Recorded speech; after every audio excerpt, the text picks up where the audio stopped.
आइए तो आज आपको एक बड़ी खबर से रूबरू कराने जा रहे हैं, जहां पर आपको बताते चले कि 72,000 सांख्यिकी स्वयंसेवकों का मामला मैं बताने जा रहा हूं। बहुत बार मैंने ये मामला भी उठाया है।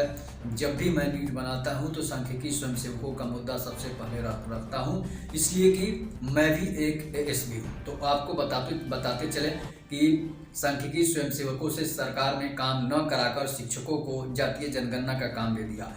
जो जैसे कि हम लोगों ने सुप्रीम जो हाई कोर्ट भी है वो भी नीतीश कुमार का ही दलाल समझिए, इसलिए कि नीतीश कुमार के आदेश पर जो जातीय जनगणना हो रही है उसमें सुप्रीम हाई कोर्ट जो अगर चाहता तो सांख्यिकी स्वयंसेवकों को ये काम मिल सकता था, लेकिन सांख्यिकी स्वयंसेवकों को हाई कोर्ट ने कह दिया कि आपको कोई काम नहीं मिलेगा, इसलिए कि आप नीतीश कुमार के अंदर काम करते हैं। लेकिन आपको बताते चले कि विधानसभा में जो प्रस्ताव गया उसमें भी सांख्यिकी स्वयंसेवकों की बातों को रद्द कर दिया गया, अस्वीकृत कर दिया गया। लेकिन आपको मैं बताते चलूं कि सांख्यिकी स्वयंसेवकों से बेहतर शिक्षक नहीं है।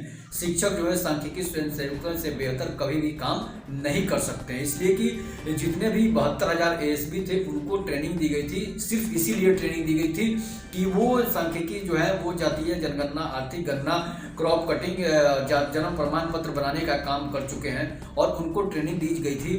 जब वो आर्थिक गणना किए थे, जैसे कि सांख्यिकी स्वयंसेवक जो थे वो 2012 में आर्थिक गणना किए थे। अगर आर्थिक गणना सांख्यिकी स्वयंसेवक किए थे तो शिक्षक कैसे उस काम को कर सकते हैं? शिक्षक पढ़ाएंगे कि जातीय जनगणना घर और परिवार गिन के चलेंगे?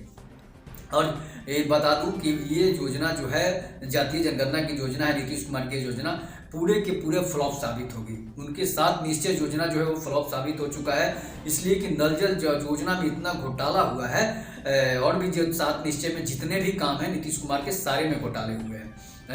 इसके बाद आपको बताते चले कि जो जातीय जनगणना वाला योजना है ये भी इसमें भी घोटाला हो सकता है, इसमें इसलिए कि शिक्षक जो है वो पढ़ाने जाएंगे या फिर घर गिनने जाएंगे या फिर जाति गिनने जाएंगे। इसके बाद मैं आपको बता दूं कि जो शिक्षक हैं वो एक जगह द्वार पर बैठ जाएंगे और सभी लोगों का बायोडाटा जो है अपने से लिख लेंगे। लिखने के बाद एक आदमी बता देगा कि आप यहाँ इस मोहल्ले में इतना घर है, इस वार्ड में इतना घर है।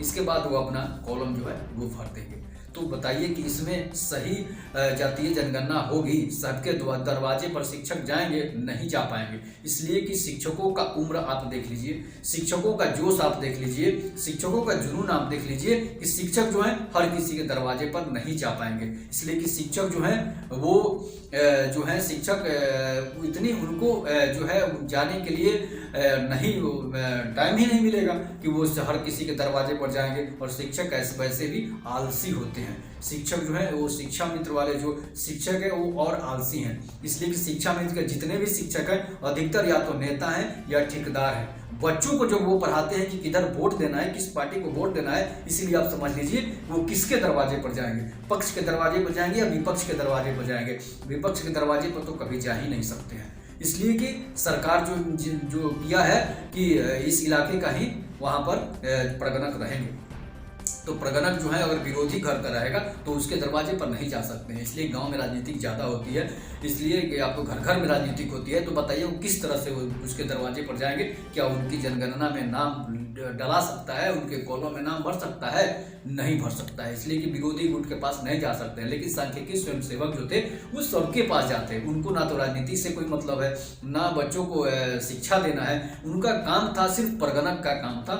आर्थिक गणना किए थे, जातीय जनगणना में उनको काम देना चाहिए था, लेकिन सरकार के दो रवैया नीति के कारण समझिए सौतेला व्यवहार सांख्यिकी स्वयंसेवकों के साथ कर रही है, उनको काम नहीं दे रही है, तो शिक्षक उस काम को पूरा नहीं कर पाएंगे। मैंने आपको बता दिया कि बेहतर कौन था, एक ट्रेनिंग किए हुए था, एक बिना ट्रेनिंग के काम कर रहा है। शिक्षकों को ट्रेनिंग नहीं दी गई है जातीय जनगणना करने के लिए, आर्थिक गणना करने के लिए, लेकिन सांख्यिकी स्वयंसेवकों को आर्थिक गणना का काम दिया जा चुका था, इसलिए सांख्यिकी स्वयंसेवकों को ट्रेनिंग कंप्लीट थी।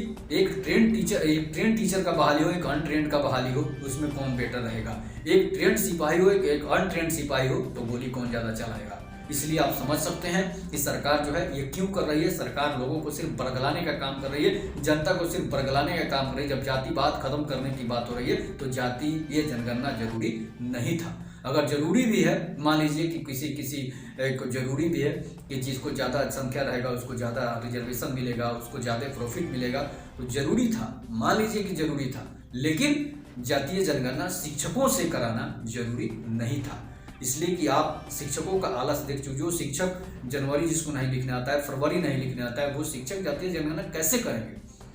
इसलिए आपको बताते चले कि सांख्यिकी स्वयंसेवकों को न देकर सरकार ने एक बहुत बड़ी भूल की है। उनकी योजना फ्लॉप साबित हो जाएगी। तो आप देखते रहिए। जय हिंद, जय भारत। रोड न्यूज को सब्सक्राइब करना नहीं भूलें।